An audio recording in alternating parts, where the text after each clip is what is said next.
Hi friends, welcome to my channel. ఈరోజు మృగశిర కార్తె అండి. ఈరోజు స్పెషల్ ఏంటంటే మా ఇల్లు వ్యవసాయం గలదండి. మొదటి నుంచి కూడా ఆ కాలం నుంచి కూడా మాది వ్యవసాయం గల ఇల్లు. సో ఈరోజు మృగశిర కార్తె వచ్చేసింది కదా. రోహిణి కార్తె ఎండలతో అల్లాడిపోయే జీవకోటికి మృగశిర కార్తె ప్రవేశం ద్వారా కాస్త ఉపశమనం కలిగింది. తొలకరి చినుకులకు సూచనగా భావించే ఈ కార్తెలోని ఋతుపవనాలు ప్రవేశిస్తాయి. ఇక ఈ రైతులు ఏరువాకకు సిద్ధమవుతూ ఉంటారు ఈ కార్తీకం. అందుకే ఈ కార్తెను ఏరువాక సాగే కాలం అంటుంటారు. ఏరువాక అంటే నాగటి చాలు. ఈ సమయం వచ్చిందంటే నైరుతి ప్రవేశంతో తొలకరి జల్లులు కురుస్తుంటాయి. దీంతో పొలాలు దున్ని పంటలు వేయడం ప్రారంభిస్తుంటారు.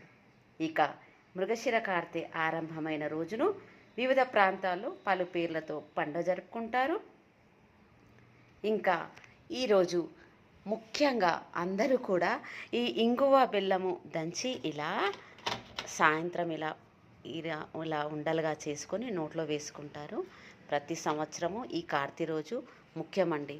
ఇక మా ఇంట్లో ఈరోజు తప్పకుండా ఆ కాలం నుంచి చేస్తున్నారు, నేను చేస్తున్నాను.